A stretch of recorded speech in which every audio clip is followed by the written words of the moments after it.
kepada Bapa di sorga. Amin. Silakan duduk kembali jemaat Tuhan yang kekasih.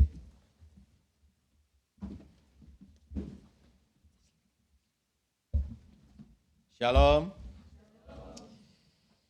Kita memahami bahwa jika hidup ini lancar, maka seharusnya kata sabar itu tidak menjadi sebuah pergumulan bagi kita. Sekali lagi saya katakan, kalau hidup ini lancar-lancar saja, maka kata sabar itu tidak menjadi pergumulan bagi kita. Tetapi seringkali dalam perjalanan kehidupan kita tidak menjadi sabar oleh karena banyak sekali dalam hidup ini terjadi hal-hal yang tidak kita inginkan.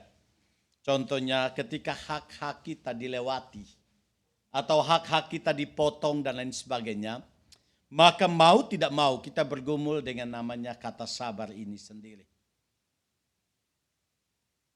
Saya berikan contoh, waktu kami masih di IC, ada bersama dengan seorang pemuda, kami naik mobil, dan ketika kami naik mobil kemudian ada tanjakan, tiba-tiba di depan kami ada pick-up yang dikendarai oleh seorang kakek yang sudah tua, mungkin umur 70-an atau mungkin 80-an. Ternyata lampu merah, pas tanjakan lampu merah dan dia berhenti. Ketika dia berhenti dan kami juga berhenti, ternyata mobilnya mundur. Dan dia bantai di depan mobil kami. Setelah itu dia keluar dari mobilnya dan dia datang kemudian marah-marah sama kami. Kenapa kau terlalu dekat sama saya, katanya. Jadi kita juga bingung sendiri, yang salahnya siapa? Nah, begitu ya. Pemuda itu sudah mulai naik spaning. Tapi dia lihat kedipan mata saya, karena ini kedipan seorang mata, ekor mata pendeta. Akhirnya dia tahan dirinya. Dan setelah itu, bapak ini tidak minta maaf dan lain sebagainya. Opa ini tidak minta maaf dan lain sebagainya. Dia kendarai pick-up-nya dan akhirnya pergi begitu saja. Padahal udah banyak bagian depan mobil yang kami pakai. Nah, dalam kondisi seperti itu memang membutuhkan namanya kesabaran. Kenapa? Karena di sana sebenarnya hak kita dilanggar, betul ya? Di sana sebenarnya ada sesuatu yang merupakan hak kita sebenarnya dilanggar oleh orang itu. Maka di sini kita butuh namanya kesabaran. Untuk memahami orang lain, untuk mengerti orang lain dan lain sebagainya. Nah, pertanyaan saya, sabar itu susah apa tidak? Sabar itu susah atau tidak? Sabar itu susah ya. Dari sini sabar itu susah apa tidak?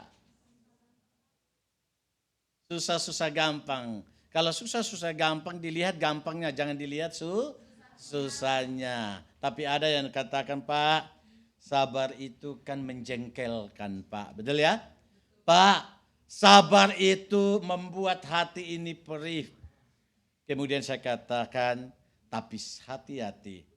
Perlu diingat bahwa sabar itu sebenarnya indah. Kemudian dia tanya, kapan indahnya, Pak? Saya katakan sabar aja. Nah, gitu ya. Saya katakan sabar aja. Jadi di sini kita melihat bahwa sabar itu bagi manusia secara pribadi itu bukan sesuatu yang gampang walaupun hanya terdiri dari berapa kata? 5 kata. Tetapi sampai mati itu menjadi sebuah pergumulan dalam perjalanan kehidupan kita. Tapi pertanyaannya adalah, apakah kita mampu melakukan itu atau tidak? Apakah kita mampu melakukan itu atau tidak? Dari sisi kemanusiaan kita tidak mampu. Maka sabar ini dimasukkan menjadi salah satu buah roh. Betul ya? Salah satu buah roh. Nah, mari kita melihat. Kira-kira kita bisa melakukan itu apa tidak? Mari kita baca Kolose pasal 1 ayat yang ke-11 menjadi dasar dalam pembacaan atau perenungan firman Tuhan kita. Kolose pasal 1 ayat yang ke-11, mari kita baca sama-sama 1, 2, 3. Dan dikuatkan dengan segala kekuatan oleh kuasa kemuliaannya untuk menanggung segala sesuatu dengan tekun dan sabar. Dengan tekun dan sabar. Nah, jemaat Tuhan yang kekasih, perlu kita pahami bahwa sebenarnya ayat 11 ini bukan merupakan pokok pikiran utama. Tapi ayat 11 ini merupakan anak kalimat daripada ayat yang ke-10. Dan ayat yang ke-10 merupakan anak kalimat daripada ayat yang ke-9. Nah, mari kita baca ayat yang ke-10. 1, 2, 3. Sehingga hidupmu layak di hadapannya, serta berkenan kepadanya dalam segala hal. Dan kamu memberi buah dalam segala pekerjaan yang baik, dan bertumbuh dalam pengetahuan yang benar tentang apa? Tentang Allah. Nah, jemaat Tuhan yang kekasih, kalau kita mau menerjemahkan akan ayat yang ke-10 ini dari teks aslinya, maka sebenarnya terjemahan yang tepat adalah supaya engkau hidup layak bagi Tuhan dalam perkenanannya. Kalau saudara dan saya memperhatikan ayat 10 itu dalam terjemahan Lembaga Alkitab, maka di sana sepertinya ada dua penekanan besar di sana. Itu berbicara tentang kelayakan, layak di hadapan Allah, dan berperkenanan di hadapan Allah. Tapi dalam terjemahan aslinya bukan muncul dua ide di sana, tapi hanya muncul satu ide. Dan ide itu adalah supaya engkau hidup layak bagi Tuhan dalam perkenanannya. Jadi penekanan di sini adalah kelayakan kita sesuai dengan perkenanan Tuhan. Jadi dia tidak memisahkan antara kelayakan dan perkenanan. Tetapi dia menekankan kita sebagai orang percaya harus hidup layak di dalam perkenanan Tuhan. Pertanyaan saya, mengapa Paulus menekankan akan konteks perkenanan itu kepada jemaat di Kolose? Nah, kita memahami bahwa jemaat Kolose tidak langsung dirintis oleh Paulus, tetapi jemaat Kolose dirintis oleh seorang yang bernama Epafras. Dan Epafras ini adalah orang yang dimenangkan oleh karena pekerjaan Tuhan melalui pelayanan misi daripada Paulus. Sehingga dengan demikian, Paulus mendapatkan informasi tentang kondisi jemaat Kolose ini. Sehingga Epafras memberikan informasi kepada Paulus ketika Paulus berada di Roma. Dan di sana dia sedang dalam tahanan. Dia sedang menunggu naik banding terhadap kaisar. Apakah dia hidup atau dia mati. Itu adalah kondisi daripada Paulus sendiri. Dan ketika dia mendengar kondisi daripada jemaat di Kolose, ternyata jemaat di Kolose mengalami banyak sekali tantangan. Tantangan yang pertama adalah mereka diperhadapkan dengan tuntutan lahiriah daripada hukum Taurat yang sudah ditafsirkan dalam konteks-konteks adat istiadat. Sehingga di sana mereka harus berhadapan dengan orang-orang Yahudi yang menekankan tentang tuntutan hukum Taurat. Dan mereka berkata kalau itu tidak dilakukan, maka mereka tidak menjadi jemaat yang sungguh-sungguh berkenan di hadapan Tuhan. Tidak hanya itu. Yang kedua adalah pengaruh filsafat Yunani yang masuk ke dalam jemaat of Kolose. Di sana mereka menekankan pengetahuan lebih daripada segalanya. Maka di sana mereka harus memberikan sebuah pengertian yang rasional tentang iman mereka. Dan kalau tidak rasional, maka pengetahuan mereka berkata, pengetahuan menjadi ukuran daripada segala sesuatu, termasuk iman. Maka iman yang tidak dijelaskan secara rasional, itu bukan iman yang benar. Selanjutnya, tantangan yang dihadapi oleh jemaat Kolose itu berkaitan dengan konsep gnostik yang menekankan tentang tubuh fisik ini adalah sesuatu yang penuh dengan dosa. Tetapi jiwa adalah sesuatu yang penuh dengan kesucian. Tetapi jiwa itu mengalami kebebasan ketika tubuh ini mati. Sehingga pengaruh gnostik begitu besar di dalamnya. Tetapi hal yang paling penting adalah nilai pengajaran tentang keutamaan Kristus itu direndahkan. Sehingga pengaruh-pengaruh hukum Taurat, pengaruh-pengaruh hukum Taurat yang sudah dijadikan tradisi berdasarkan penafsiran-penafsiran Rabi Yahudi pada saat itu diutamakan. Tuntutan filsafat lebih utama. Bahkan juga ada tindakan askese di mana mereka harus melakukan tindakan-tindakan menyiksa diri supaya tubuh jasmani ini nanti akhirnya lepas dari jiwa, sehingga akhirnya jiwa ini boleh mendapatkan ketenangan. Nah, ini tekanan-tekanan yang dihadapi oleh jemaat Kolose. Maka di sini Paulus mendengar berita daripada jemaat Kolose, dan Paulus menuliskan surat ini dari penjara dan ditujukan kepada jemaat di Kolose. Dan siapa yang mengantar surat ini? Yaitu Tikhikus. Tikhikus mengantar surat ini dari penjara di Roma dan menyampaikan kepada jemaat di Kolose.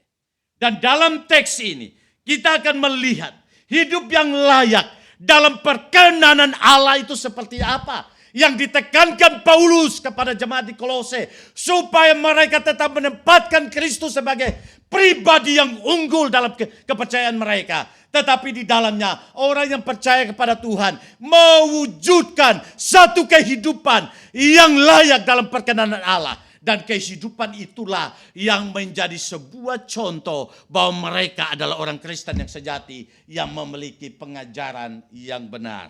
Nah, jemaat Tuhan yang kekasih, kalau kita lihat di dalam ayat yang ke-10, maka di sana ada 4 hal yang merupakan ciri hidup yang layak bagi Tuhan. Dapat kita lihat di dalam ayat yang ke-10 dikatakan, sehingga hidupmu layak di hadapannya, serta berkenan kepadanya dalam segala hal. Dan kamu memberi apa? Memberi buah dalam pekerjaan baik. Itu menjadi hal yang pertama. Yang kedua, bertumbuh dalam pengetahuan yang benar tentang Allah.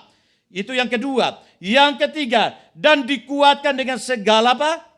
Kekuatan oleh kuasa kemuliaannya. Kemudian kamu tekun dan apa? Sabar. Nah, jemaat Tuhan yang kekasih, ayat 12 juga berkata, dan mengucap syukur dengan apa? Sukacita. Jadi ini menjadi tanda orang yang hidupnya layak berkenan pada Tuhan. Yang pertama, hidup berbuah. Yang kedua, hidup dalam pengenalan akan Allah. Yang ketiga, hidup dalam ketekunan dan kesabaran. Yang keempat adalah hidup dalam ucapan syukur kepada Tuhan. Jadi di sini Tuhan tidak hanya menekankan, Paulus tidak hanya menekankan satu kehidupan yang dalam konteks hanya akademik saja. Mengenal Tuhan dalam akademik saja. Tapi Tuhan mau supaya, Paulus mau supaya jemaat Kolose dalam membungkam akan ajaran sesat. Dalam membungkam filsafat pengetahuan. Filsafat-filsafat yang menekankan rasional lebih utama. Bahkan juga tindakan askese dan lain sebagainya. Di sana Paulus menekankan, yang pertama kamu harus punya pengenalan akan Tuhan. Kamu harus berbuah. Kamu harus tekun dan sabar. Dan kamu harus mengucap syukur dalam segala hal. Itu cukup untuk membungkam semua pengajaran. Dan juga menunjukkan bagaimana kamu adalah seorang Kristen yang sejati, layak hidup dalam perkenanan Allah. Saya tidak membahas 4 hal ini. Saya hanya membahas poin yang ketiga, yaitu hidup dan tekun dan apa? Sabar. Maka tema kita hari ini adalah hidup dalam kesabaran. Hidup dalam kesabaran. Nah, pertanyaan yang muncul adalah begini. Mampukah kita bisa sabar dalam hidup ini? Mampukah kita bisa sabar dalam hidup ini? Seringkali banyak orang berkata, Pak, aku enggak sabar. Kenapa? Karena aku masih darah dan daging. Roh memang penurut, tetapi apa? Daging lagi makanlah yakiniku banyak-banyak. Makanlah itu daging, supaya rohnya itu bisa menang. Betul ya? Nah, bagaimana caranya kita bisa menang? Apakah kita bisa menang? Sehingga kita bisa hidup dalam kesabaran. Dan apa kuncinya? Kita bisa hidup dalam kesabaran. Dan saya akan fokus pada ayat yang ke-11. Di sana kalau saudara dan saya melihat, ayat 11 dikatakan, dan dikuatkan dengan segala apa? Kekuatan oleh kuasa kemuliaannya. Saya stop di situ. Jadi di sini, Paulus menekankan bahwa kalian harus hidup dalam kesabaran. Walaupun secara manusia mungkin engkau tidak bisa melakukan itu. Tetapi ketika Tuhan mengizinkan itu, pasti Tuhan memberikan kekuatan bagimu untuk kamu bisa hidup dalam kesabaran. Apa rahasianya? Yang pertama adalah kekuatan Tuhan akan menopang kita sehingga kita bisa menjadi orang yang sabar. Bukan dari diri kita, tapi kekuatan Tuhan. Maka di sini dikatakan, dan dikuatkan dengan segala kekuatan oleh kuasa kemuliaan. Kalau saudara perhatikan di sini, maka ada kata yang kelihatannya mirip. Yang pertama dikuatkan di dalam apa? Kekuatan. Yang kedua apa? Kuasa. Yang ketiga apa? Kemuliaan. Perhatikan baik-baik. Ada kekuatan, ada apa? Ada kuasa, ada apa lagi? Kemuliaan. Kalau saudara dan saya memperhatikan ini kelihatannya mirip.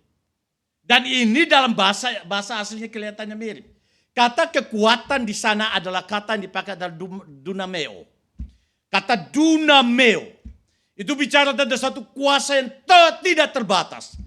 Kekuatan tidak terbatas. Kemudian kata yang kedua adalah apa? Kuasa. Kuasa di sana kata yang dipakai adalah dunamis. Beda dengan dunameo. Dunameo kata kerja, dunamis itu kata benda. Dan kata yang ketiga adalah kemuliaan. Di sana kata yang dipakai itu adalah apa namanya? Doksa. Tapi jangan lupa, istilah kekuatan yang pertama dia pakai dunameos, kekuatan yang kedua dia pakai kata dunamis. Kuasa itu bukan dunamis, tapi kuasa itu adalah kratos. Dan kemuliaan itu adalah doksa. Jadi saya ulangi lagi. Kamu dikuatkan, kata dikuatkan itu dunameo. Kemudian dengan kekuatan itu kata dunamis. Kemudian dengan kuasa kratos dan kelimbahan itu adalah kemuliaan itu adalah doksa. Nah, apa yang mau ditekankan oleh Paulus di sini? Paulus mau katakan begini, kata dunameo itu, dunameo yang pertama, kamu dikuatkan. Di dalam dunameo itu ada yang namanya kekuatan itu dunamis. Itu bicara tentang dari kata dinamit. Kalau tahu tentang dinamik itu akar katanya daripada kata ini. Artinya ada satu kekuatan yang dahsyat luar biasa yang Allah berikan bagi kita. Tetapi tidak stop di situ, ada kratos. Jadi kita harus membedakan kekuatan dengan kuasa. Lampu merah itu tidak punya kekuatan, betul? Tapi dia punya kuasa. Maka ketika lampu merah harus berhenti, betul? Itu bicara tentang kuasa. Tetapi kita memahami bahwa Tuhan tidak hanya memperlengkapi kita dengan kuasa, tapi juga memperlengkapi dengan kekuatan. Kekuatan. Kemudian selanjutnya di situ dikatakan dengan setelah kekuatan, kuasa dengan kemuliaan. Nah, kata kemuliaan ini, kata doksa ini, sebenarnya adalah satu ungkapan yang dipakai oleh Paulus, tetapi dia pakai konsep berpikir Ibrani. Saya ulangi kalimat ini. Dia memakai kata ini dalam konteks Yunani, tetapi dengan cara pikir Ibrani. Kenapa saya katakan demikian? Kemuliaan itu kan kita hanya melihat itu dalam keagungan. Tetapi ketika dia berbicara kemuliaan dalam konteks Yunani, tetapi dengan cara pikir Ibrani, itu dikaitkan dengan perjanjian lama. Apa yang maksud dengan dikaitkan dengan perjanjian lama? Kalau saudara dan saya memperhatikan cerita bangsa Israel ketika ada di bawah kaki Gunung Sinai, kemudian Musa naik ke Gunung Sinai, di sana dikatakan bahwa sebelum Musa naik, di sana terjadi kilat dan guntur yang begitu dahsyat, yang menggetarkan akan kondisi Gunung Sinai itu. Dan setelah itu, baru orang Israel melihat kemuliaan Tuhan. Melihat kemuliaan Tuhan. Dan saudaraku, kisah juga ketika bangsa Israel menyeberang Laut Tiberau. Dan ketika Tuhan membelah Laut Tiberau, kemudian akhirnya bangsa Israel lewat. Setelah itu terlihatlah kemuliaan Tuhan. Jadi kemuliaan Tuhan dalam perjanjian lama bukan berbicara hanya sebatas keagungan. Tapi perjanjian lama itu mengkaitkan kemuliaan itu dan kekuatan, kuasa Allah yang begitu dahsyat. Maka kemuliaan itu tidak akan dipisahkan daripada kekuatan Allah, kuasa Allah yang begitu dahsyat. Maka ketiga kalimat ini dipakai, kekuatan, kuasa, kemuliaan.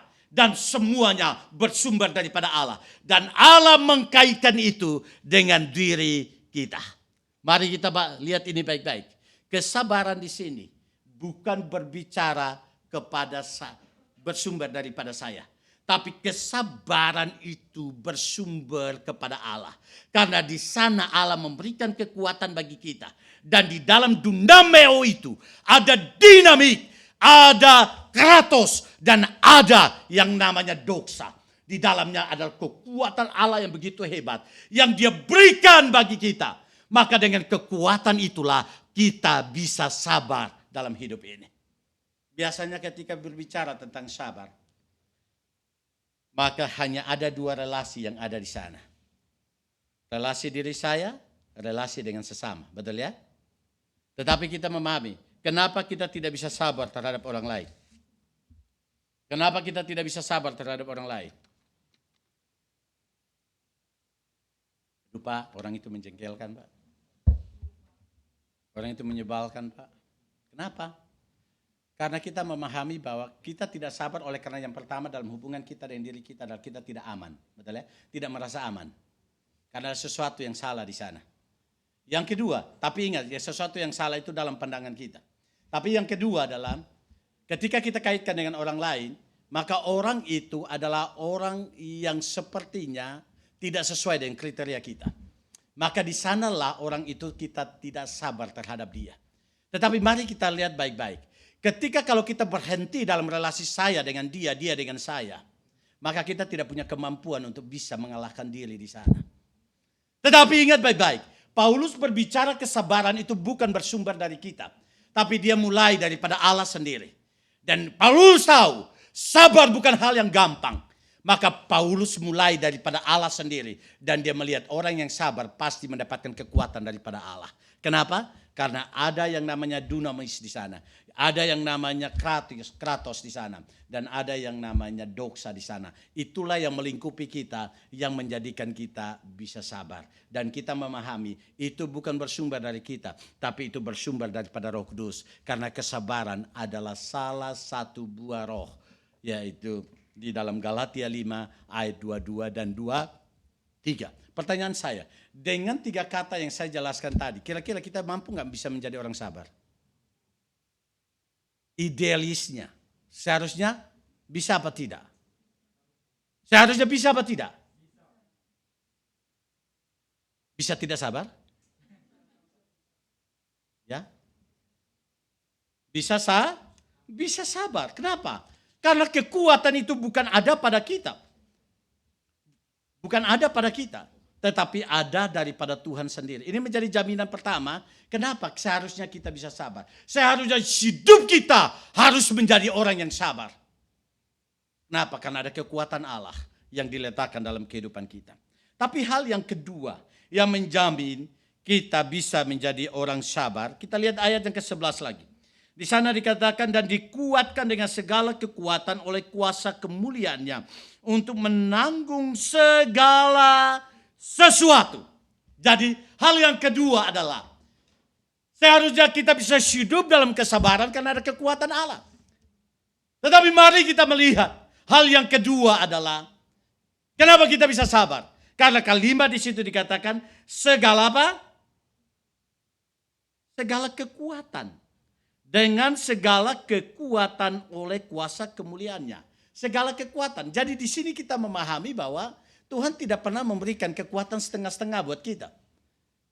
Kenapa? Karena kesabaran ini tidak hanya dibutuhkan dalam satu bagian hidup saja. Tetapi kesabaran ini dibutuhkan dalam seluruh kehidupan kita.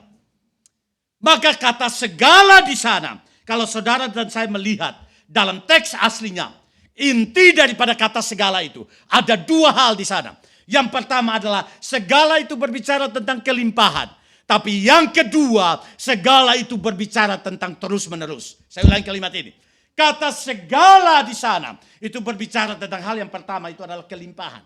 Jadi Tuhan memberikan kekuatan yang melimpah buat kita. Tetapi tidak hanya melimpah dan selesai. Tapi kata segala itu yang kedua adalah dia terus-menerus memberikan kekuatan itu dalam seluruh kehidupan kita. Maka seharusnya, mungkin saudara berkata, Pak Pendeta, kalau dalam hal ini mah aku bisa sabarlah. Tapi kalau dalam hal ini mah aku gak sabar.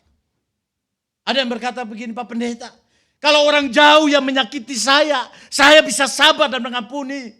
Tapi kalau orang dekat ini, aduh Pak Pendeta sabar dulu. Tunggu dulu lah. Saya nggak mungkin bisa mengampuni dia. Sakit sekali Pak Pendeta. Loh, apa yang dimaksud dengan segala di sini? Segala di sini berarti sesuatu kelimpahan kekuatan Tuhan berikan bagi kita. sesuatu kekuatan yang terus-menerus Tuhan berikan bagi kita, maka baik orang jauh maupun orang dekat, seharusnya itu tidak bisa kita pilih bahwa itu bisa saya ampuni, saya bisa sabar, yang ini tidak bisa sabar. Kenapa? Karena semuanya itu ada dalam lingkupan kekuatan kuasa itu sendiri yang penuh dengan kelimpahan. Dan itu terus-menerus dikerjakan oleh Roh Kudus dalam kehidupan kita. Tapi masalahnya begini, kita mau pakai atau tidak mau pakai, itu masalahnya. Jadi di sini Tuhan sudah mempersiapkan kekuatan yang melimpah untuk kita menghadapi setiap tantangan sehingga kita bisa sabar. Dan tidak hanya melimpah terus-menerus. Tapi problemnya adalah kita mau pakai enggak kekuatan yang Allah berikan. Kita mau pakai apa tidak? Kalau kita pakai, dijamin kita bisa menjadi orang sabar. Tapi kalau kita tidak pakai kekuatan itu, maka dijamin kita tidak akan menjadi orang yang sabar dan kita tidak hidup dalam kesabaran. Tapi pakai atau tidak, itu tergantung pada sejauh mana keintiman kita dengan Tuhan. Amin itu. Ketika kita intim dengan Tuhan, di sana kita sadar bahwa kita punya kekuatan daripada Tuhan. Maka kita akan bertelut dan meminta supaya Tuhan boleh sungguh lagi menguatkan kita di dalam segala kelimpahannya dengan sifat terus-menerus itu. Maka menghadapi siapapun juga, kita akan tetap sabar. Bahkan kita mendoakan mereka. Karena saya percaya orang sabar itu adalah orang yang diberkati oleh Tuhan. Amin itu. Orang sabar itu adalah orang yang pasti hidupnya diberkati. Kenapa? Karena seringkali tidak sabar membuat banyak kecerobohan. Dan membuat banyak kerugian. Betul? Saya berikan contoh. Ada seorang papa, seorang ayah lah, baru membeli satu mobil baru. Dan dia menaruh mobil itu di depan rumahnya dan menutup dengan penutup, karpet penutup daripada mobil itu. Dia punya satu anak yang kecil, yang baru bisa menggambar sedikit-sedikit. Dan di sekolah dia diajar untuk menggambar. Tapi apa yang terjadi? Dia senangnya luar biasa karena anak ini sudah mulai, maksudnya anak ini senang luar biasa karena dia sudah mulai bisa menggambar. Dia mau memberikan surprise buat papanya. Dan apa yang terjadi? Dia pulang dan dia lihat ada mobil di depan rumahnya. Dia buka bungkusnya dan dia mulai gambar di sana. Pakai pulpen menggambar, dia menggambar di sana.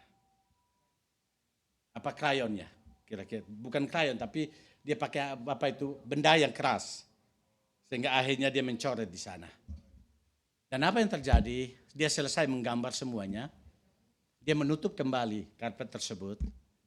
Dan dia menunggu papanya datang. Dan dalam hatinya pasti papa saya senang. Karena papa saya akan melihat pertama kali saya menggambar. Dan pasti papa saya senang. Apa yang terjadi? Papanya pulang dan dia lari dan peluk papanya dan berkata, "Papa, aku ingin bikin surprise buat papa." Papanya bilang, "Apa itu nak? Apa itu nak? Apa itu?" "Mari Pak," menuju ke mobil dan diangkat mobil itu, karpet itu, penutup itu. Papanya kaget luar biasa karena mobil itu baru dibeli. Marah luar biasa papanya. Sampai akhirnya papanya pukul dia sampai tangannya bengkak semuanya, kakinya bengkak semuanya. Dan mau tidak mau, mamanya berkata, "Aku harus bawa anak ini ke rumah sakit." Papanya katakan, "Jangan bawa anak ini ke rumah sakit. Biar dia belajar daripada kesalahan dia." Apa yang terjadi? Dibiarkan. Kalau kamu antar anak ini ke rumah sakit, ingat akan terjadi sesuatu dengan kamu. Katakan pada istrinya. Ternyata apa yang terjadi? Anak itu dibiarkan. Dan saudara tahu, dari cerita ini kisah nyata. Akhirnya, saraf-saraf daripada tangan anak-anaknya ini akhirnya mulai membusuk. Karena luka pukulan daripada papanya. Setelah membusuk akhirnya dibawa ke rumah sakit. Dan di sana dokter katakan tidak bisa ditolong, mau tidak mau. Jari-jarinya harus diamputasi. Kenapa yang terjadi? Jari-jari anak ini diamputasi. Dan ketika anak ini mulai bertumbuh, masuk ke SD dan lain sebagainya. Dia pernah jalan dengan papanya dan berkata, "Papa, kenapa aku gak punya jari?" Kata itu menjadi sebuah pukulan yang dahsyat bagi papanya. Dan akhirnya papanya sendiri mau mencelakakan dirinya ke jurang. Tapi puji Tuhan akhirnya dilayani oleh Tuhan. dilayani oleh hamba Tuhan. Dan akhirnya dia boleh sungguh lagi kembali meminta maaf pada anaknya. Dan pemulihan terjadi. Walaupun pemulihan terjadi, jari-jari daripada anaknya tidak pernah pulih. Apa yang saudara dan saya mengerti? Orang yang tidak sabar adalah orang yang ceroboh. Dan orang yang ceroboh adalah orang yang mengakibatkan dampak negatif yang besar bagi orang lain. Tetapi kalau saudara dan saya memiliki kekuatan daripada Tuhan, melihat kelimpahan dan kekuatan yang terus-menerus daripada Tuhan akan memampukan kita, maka saya percaya kita pasti menggunakan kekuatan itu untuk boleh sungguh menghadapi setiap situasi yang ada. Karena kita tahu lawan daripada kesabaran adalah ketidaksabaran, dan itu mengakibatkan dampak yang besar dalam kehidupan kita. Nah, mari kita boleh sungguh lagi melihat akan bagian ini. Sehingga di dalam kehidupan kita, kita tidak boleh ceroboh dalam kehidupan kita. Nah, saya memberikan satu kisah yang sangat menjadi berkat juga buat kita. Ada seorang bapak yang punya kuda. Dan ternyata yang punya kuda ini adalah seorang yang rohani luar biasa.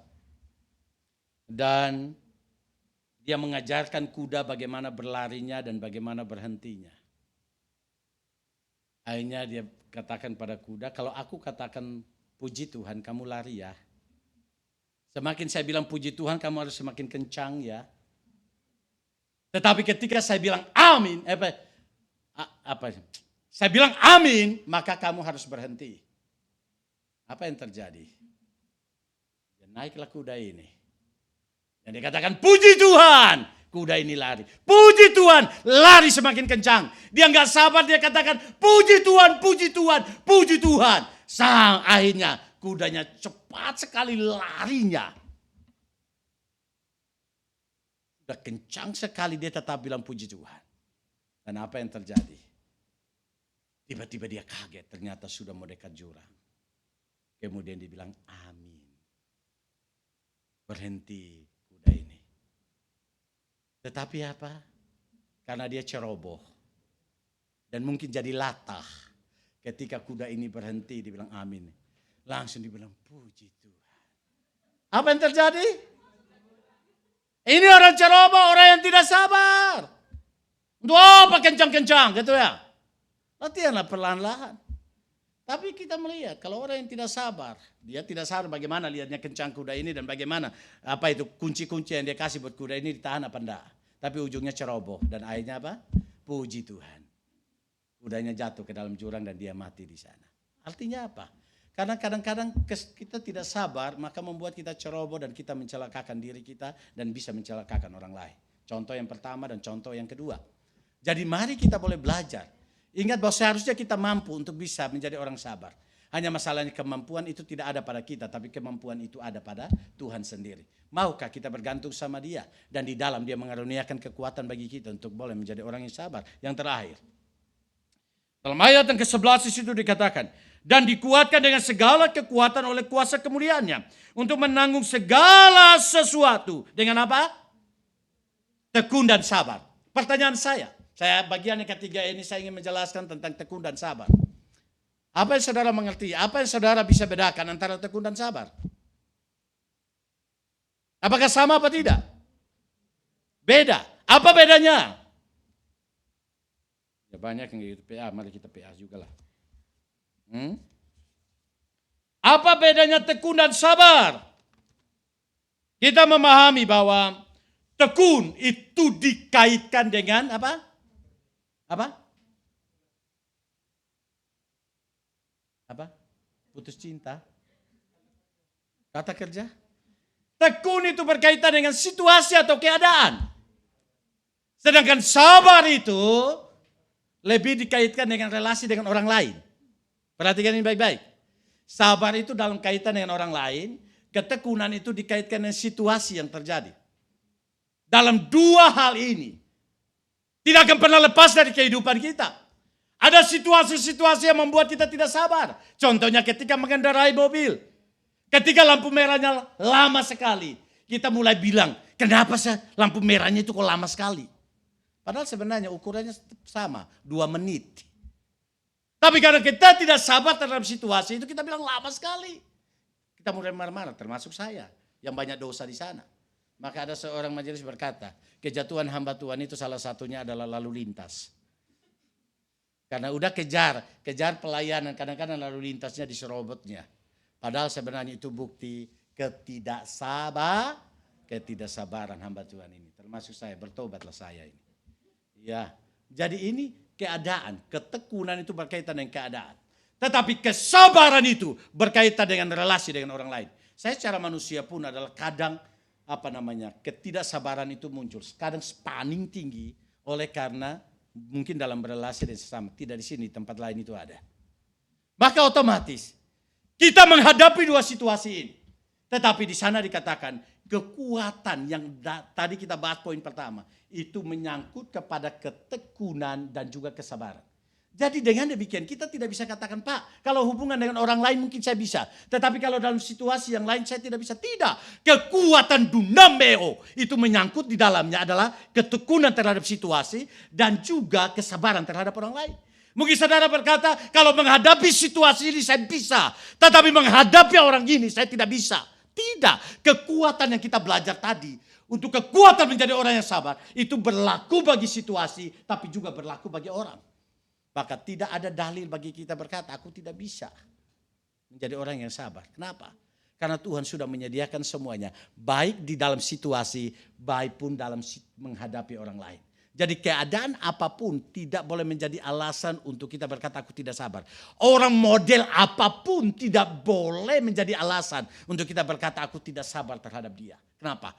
Karena kekuatan dunameo yang di dalamnya ada dinamik, ada kratos, ada doxa itu masuk ke dalamnya. Yaitu di dalam ketekunan terhadap situasi dan juga kesabaran terhadap orang lain. Saya pikir ayat yang ke-11 ini adalah ayat yang singkat. Tidak terlalu panjang. Tetapi ayat ini memberikan sebuah kekuatan bagi kita. Kenapa? Karena salah satu kejatuhan kita adalah kita tidak sabar dalam hidup ini. Sabar itu menyangkut 2 hal. Situasi yang ada di sekitar kita dan yang kedua adalah orang yang ada di sekitar kita. Kalau melihat diri kita, kita tidak mampu. Tapi seharusnya kita tidak boleh punya alasan untuk berkata bahwa aku tidak mampu. Kenapa? Ada kekuatan Tuhan yang sudah Tuhan sediakan bagi kita. Maka mari hiduplah sebagai orang-orang yang sabar. Ya, sabar itu indah ya.